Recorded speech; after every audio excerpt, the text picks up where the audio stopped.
ये जो कहानी मैं आपको सुनाने जा रहा हूँ, मुझे यकीन है कि इससे ज़्यादा खौफनाक कहानी आपने इससे पहले नहीं सुनी होगी। मैंने बहुत सारे किस्से, बहुत सारी कहानियाँ और बहुत सारे वाक़यात आपके साथ शेयर किए हैं, लेकिन राजेश की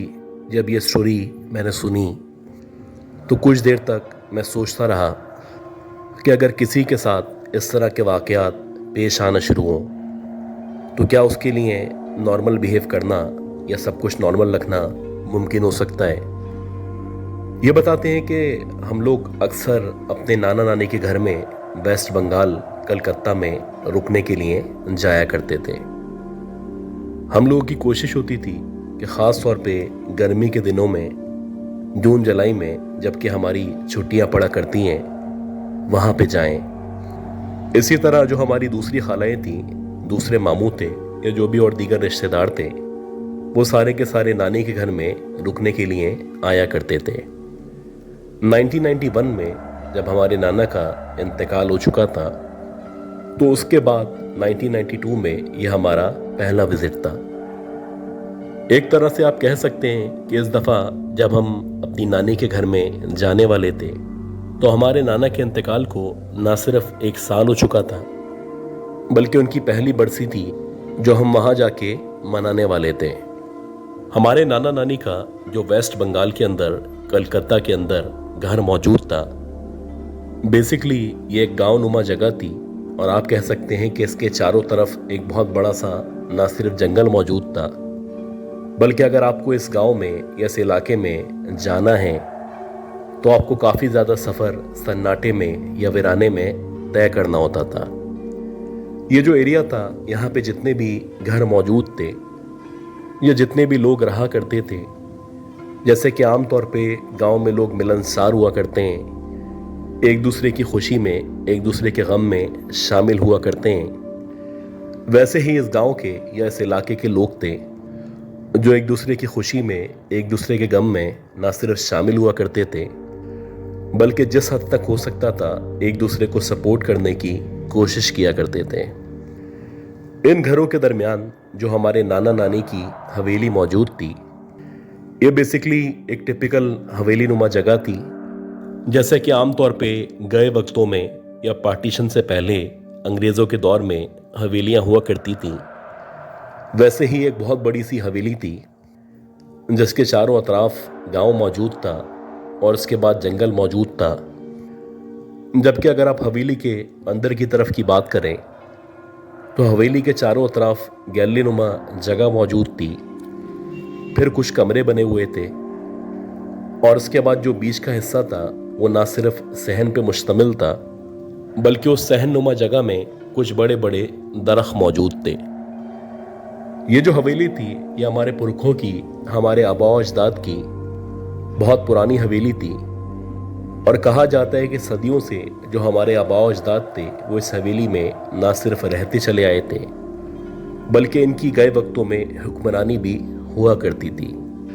अब ये जो हवेली थी, इसके बीच में जो सहन का हिस्सा मौजूद था, वहाँ पे एक बहुत बड़ा सा झूला पड़ा हुआ था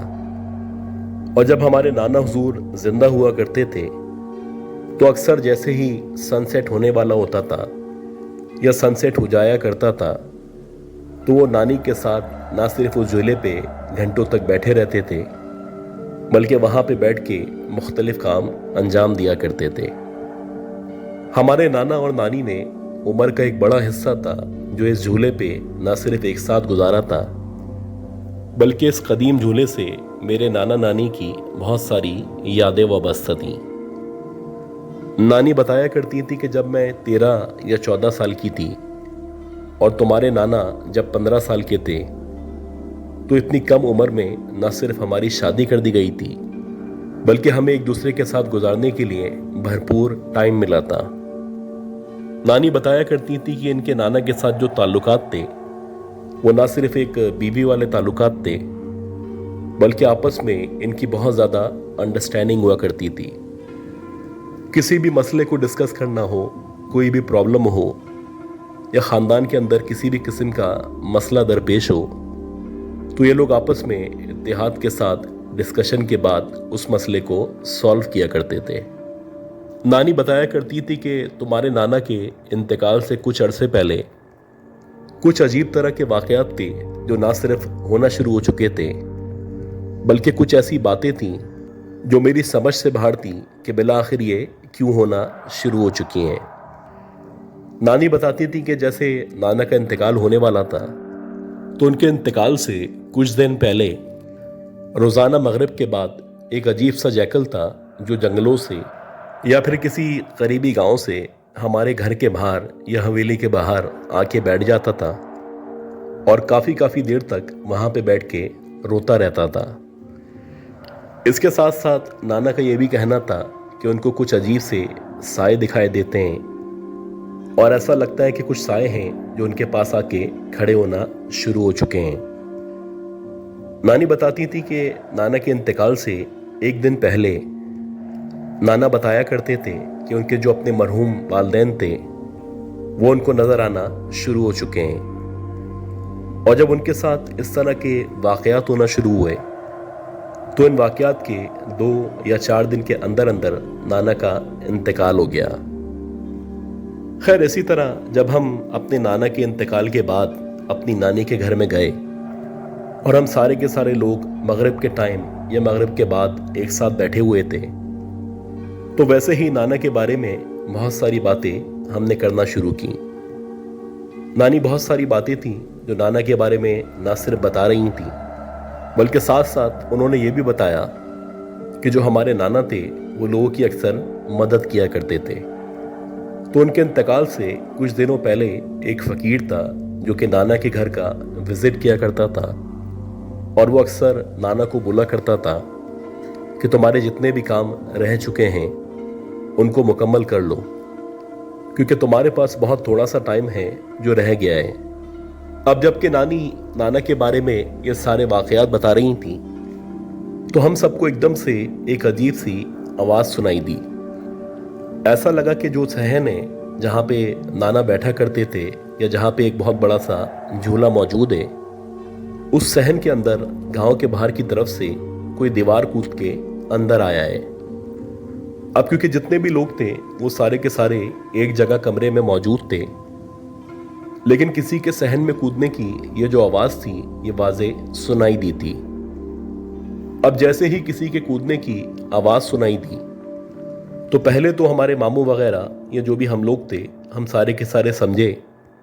कि शायद कोई चोर है जो हवेली के अंदर कूद आया है, क्योंकि आमतौर पे गांव के अंदर इस तरह के वाक़यात हुआ करते हैं। जो चोर होते हैं वो आमतौर पे दीवारें कूद के घरों में दाखिल होते हैं और चोरी करने के बाद या अपनी चीज़ लेने के बाद दोबारा से दीवार पे चढ़ते हैं और बाहर कूद के फरार हो जाते हैं। अब ये सोच के जो करीबी बेलचे वगैरह रखे हुए थे, यह एक कुल्हाड़ी मौजूद थी। मेरे मामू उसकी तरफ लपके और फौरन से लपक के वो कुल्हाड़ी उठा ली।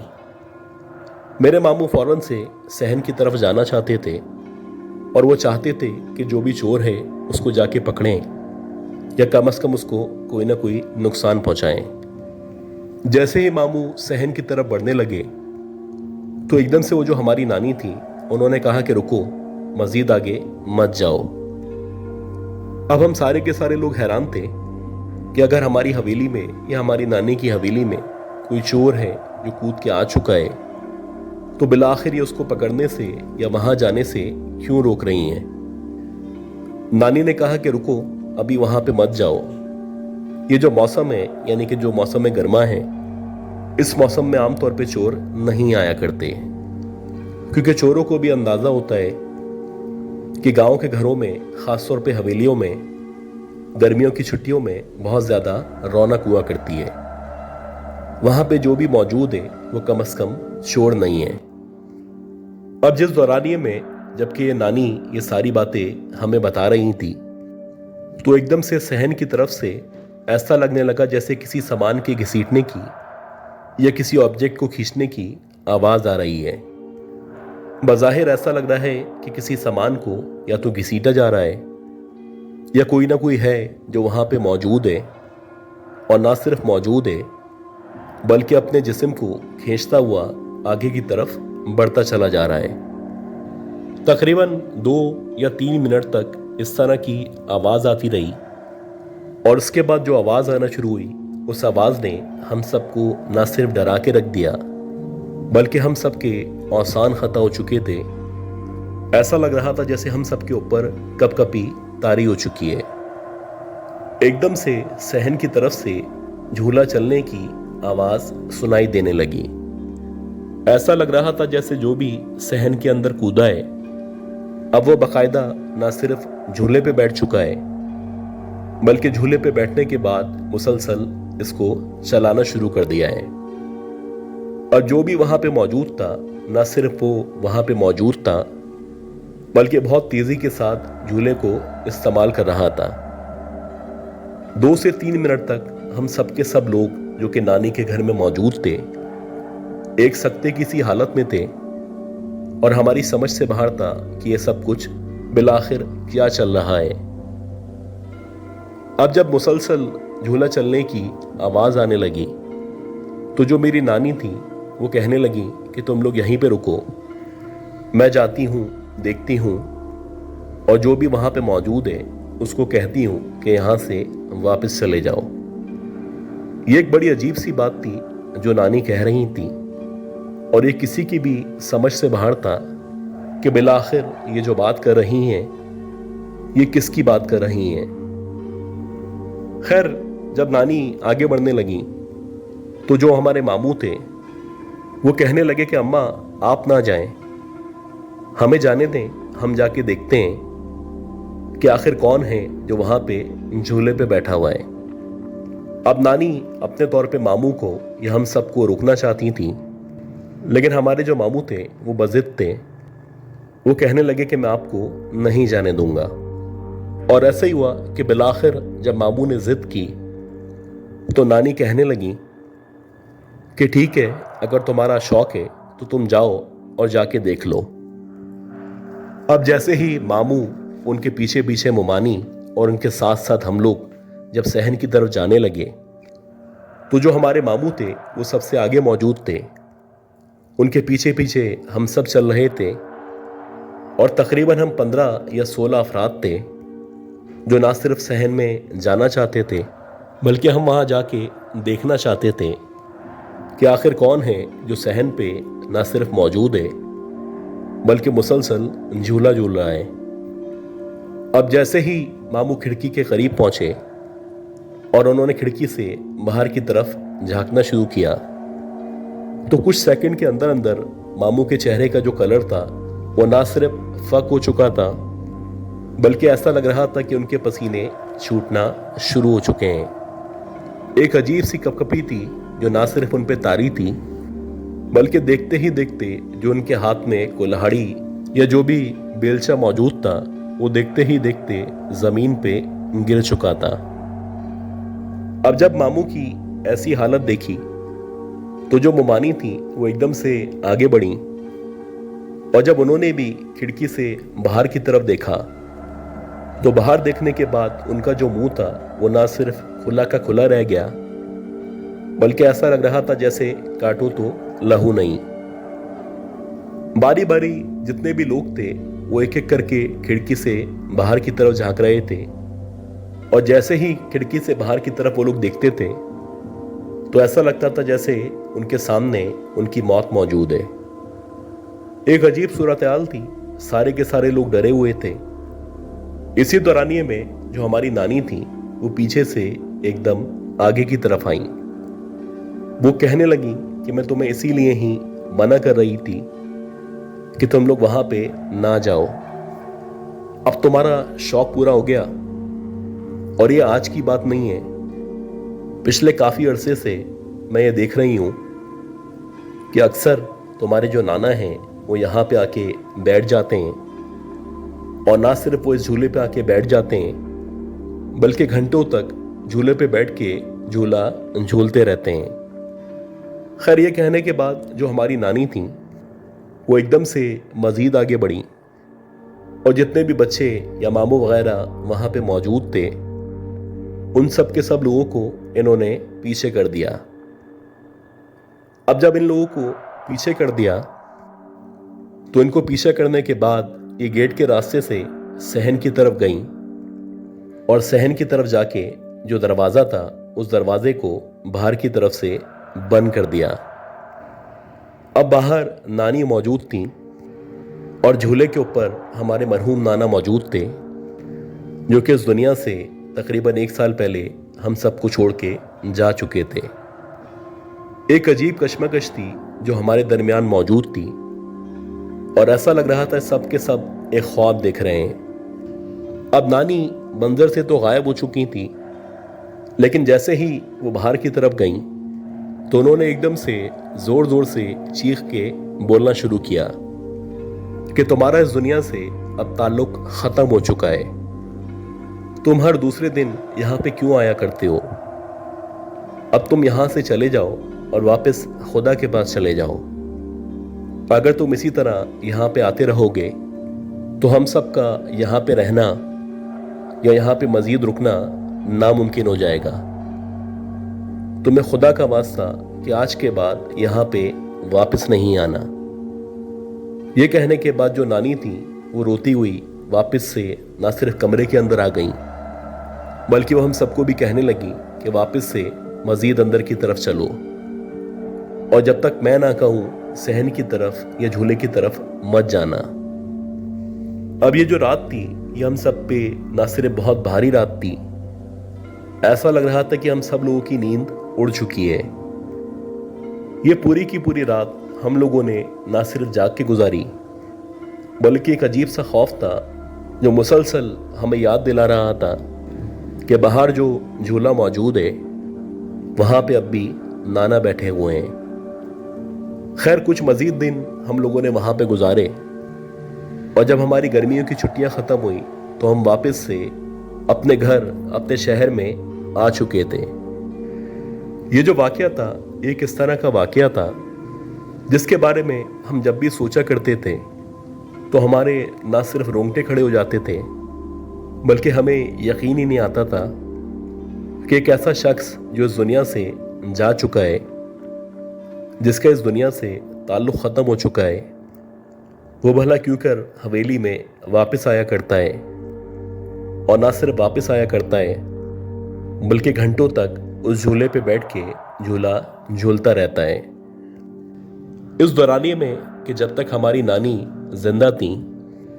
तो ना सिर्फ हमारे मामू, हमारे घर वाले या जितने भी करीब जवार के लोग थे वो सारे के सारे नानी को कहा करते थे कि ये जो हवेली है इस हवेली को बेच दें, इस हवेली को बेचने के बाद किसी और जगह कोई नया घर ले लें ताकि इस तरह के वाकयात पेश नहीं आए। लेकिन हमारी जो नानी थी वो कहा करती थी कि ये जो हवेली है ये ना सिर्फ हमारे पुरखों की हवेली है, बल्कि पिछले 200 से 300 सालों से जितने भी हमारे आबा अजदाद हैं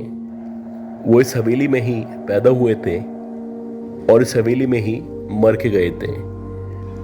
तो कम से कम जब तक मैं जिंदा हूं इस हवेली को मैं नहीं बेच सकती। इस हवेली से ना सिर्फ तुम्हारे नाना की बल्कि हमारे जितने भी बुजुर्ग थे उन सब की यादें वाबस्ता हैं। और ये जो बात थी ये बड़ी मोतबर बात थी कि अक्सर लोग उस जगह को या उस प्लेस को नहीं छोड़ा करते जहाँ पे उनके बुजुर्ग, उनके वालिदैन रहा करते थे। इस वाक़े के बारे में जब भी मैं अपनी मदर से डिस्कशन किया करता था तो उनका यही कहना था कि क्योंकि तुम्हारे जो नाना थे वो हम सब से बेइंतहा मोहब्बत किया करते थे और ख़ास तौर पे उन्होंने नानी के साथ एक अरसा उसी घर में उसी झूले के ऊपर गुजारा था, तो इसीलिए वो अपने बच्चों की फ़िक्र के लिए नानी की वजह से ये सबको देखने के लिए या उनका ख्याल रखने के लिए मरने के बाद भी वापस आया करते थे। अब भी आज भी वो हवेली मौजूद है। अब भी गर्मियों की छुट्टियों में हम वहाँ पे जाया करते हैं, लेकिन ना हमारे नाना मौजूद हैं और ना ही हमारी नानी जिंदा है।